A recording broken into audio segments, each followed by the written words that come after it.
Welcome to today's news wrap up. Let's dive right into the top stories making headlines today. Shocking audio has surfaced of a DEI activist allegedly helping minority candidates cheat on air traffic control exams, potentially endangering lives. Shelton Snow, a key figure in the National Black Coalition of Federal Aviation Employees, reportedly provided advanced answers to minority candidates while excluding white candidates. Former NBC FAA member Matthew Douglas claims that that several individuals who cheated are currently controlling planes. Scary stuff. This revelation comes after a tragic incident at Reagan National Airport where an American Airlines jet collided with a Black Hawk helicopter, killing all passengers and pilots. The FAA has faced staffing shortages due to DEI policies, which have denied 1,000 air traffic controller applicants for being too white. This is crazy. You can't make this stuff up. Wow. The EU has decided to address the issue of mass migration by creating return hubs for illegal and failed asylum seekers. This plan involves setting up deportation centers in countries outside Europe to send back those whose asylum requests have been rejected. The move aims to increase the current low deportation rate of 20%, as deemed unacceptable by EU Commissioner for Migration, Magnus Brunner. Wow, EU is finally doing something about this crazy mess. The approach mirrors the UK's previous plan to send asylum seekers to Rwanda and Italy's current plan to send them to Albania. All 27 EU member states will now enforce deportation orders issued by any other member state, ensuring that rejected asylum seekers leave not just one country, but the entire European Union. Wow, that is definitely a step in the right direction for Europe. Finally waking up to this open border policies that they've been pushing, similar to our open border policies. A federal judge criticized DOJ lawyers and mandated Defense Secretary Pete Hegseth to retract a post about transgender troops on X. That's right. Judges are now telling people what they can and can't post on a social media platform. Tell government what they can and can't post. More specifically, what they can't post on social media platforms. This is crazy. This is super duper overreach. But Judge Anna Reyes, a Biden appointee, of course, condemned Trump's executive order on transgender troops, suggesting it's, quote, not biologically correct. Oh my gosh, these people are so crazy.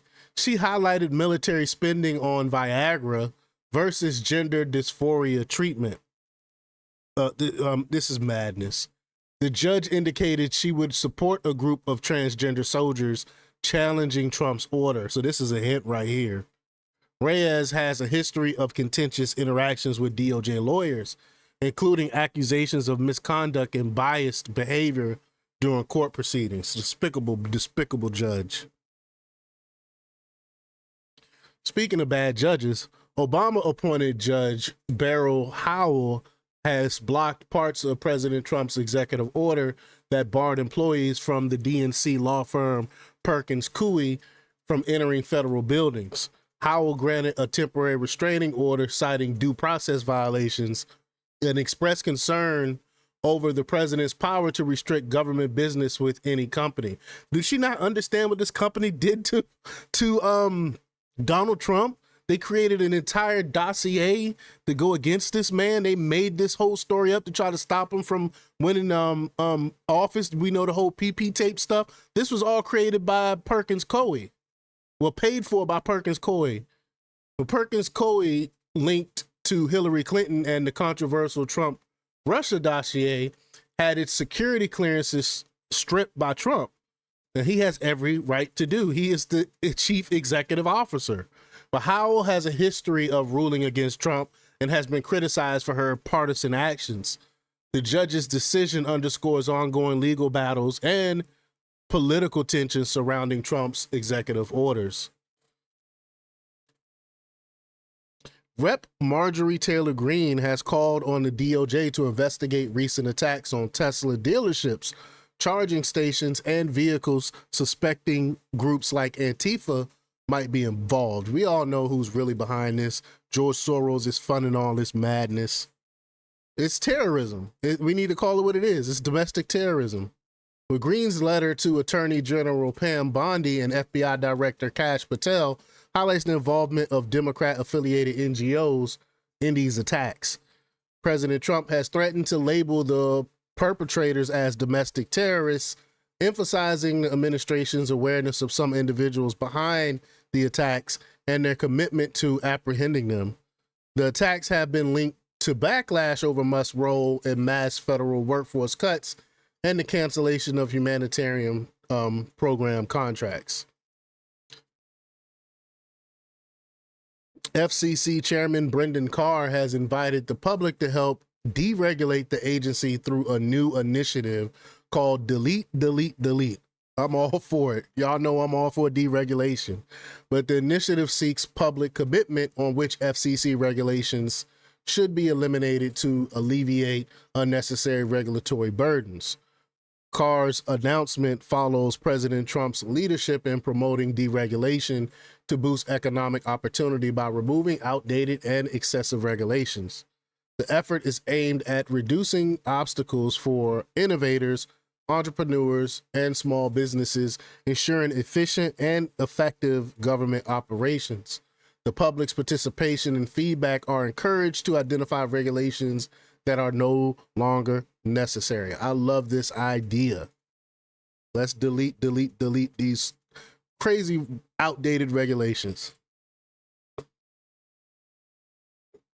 In Oregon, a member of the state's mental health advisory panel, J.D. Holt, identifies as a turtle and uses the pronouns they, them, and turtle. You can't make this nonsense up. See, this is why I'm not a member of any type of mental health boards, because of nonsense like this. As soon as I hear pronouns, I'm out. I'm done.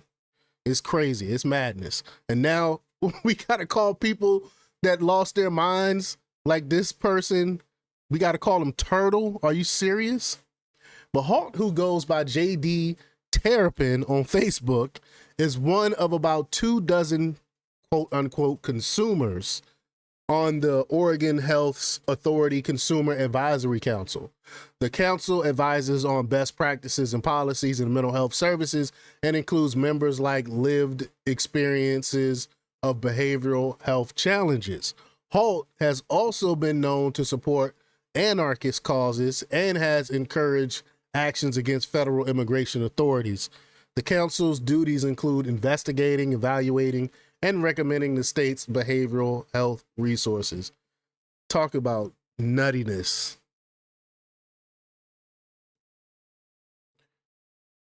Core consumer prices in the United States fell to their lowest level in nearly 4 years in February, with the 3.1% annual inflation rate.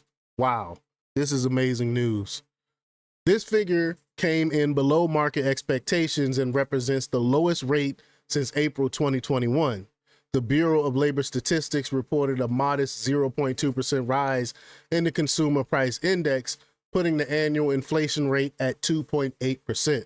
The Trump administration highlighted this as a significant achievement, noting progress in reducing inflation and improving the economy.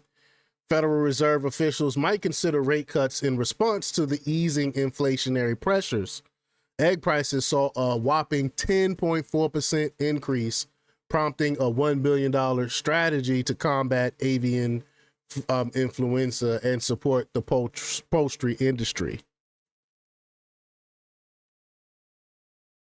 President Trump's Environmental Protection Agency has announced a significant deregulation move, rolling back the so-called Clean Power Plan 2.0, implemented under the Biden administration. The plan, which targeted fossil fuel power plants, has been criticized for increasing energy costs and was seen as part of Biden's aggressive climate agenda.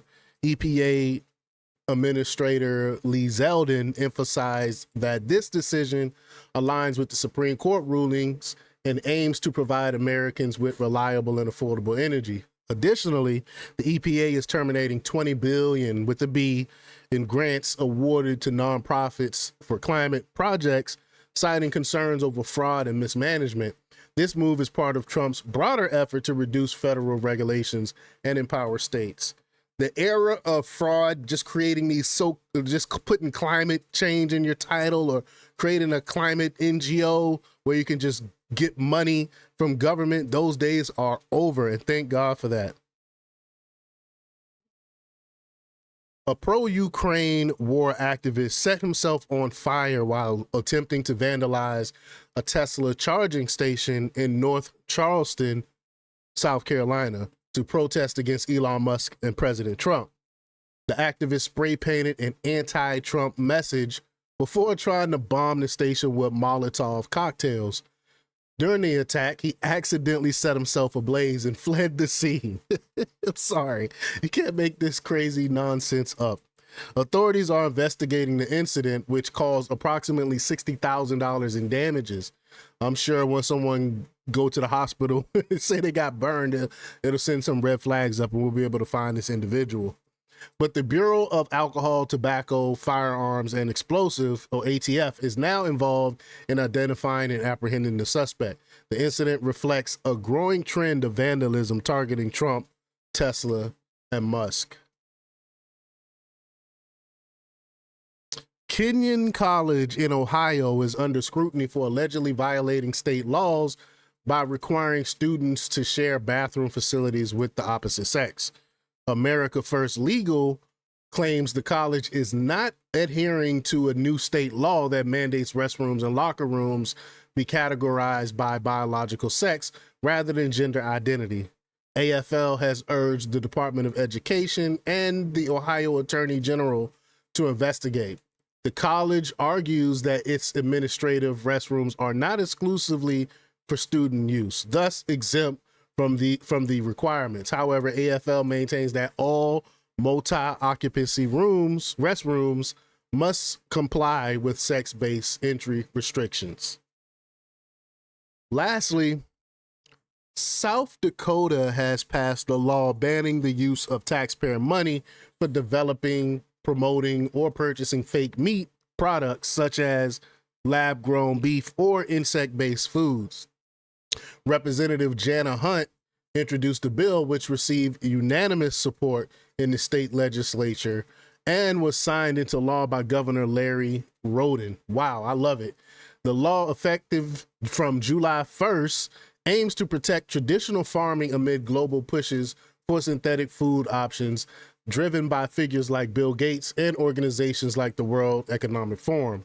Several other states, including Florida and Alabama, have taken similar actions to restrict or ban fake meat products. Well, that's all for today's news wrap up. Stay tuned for more updates and don't forget to like, share, comment, and subscribe for the latest in news. Until next time, peace.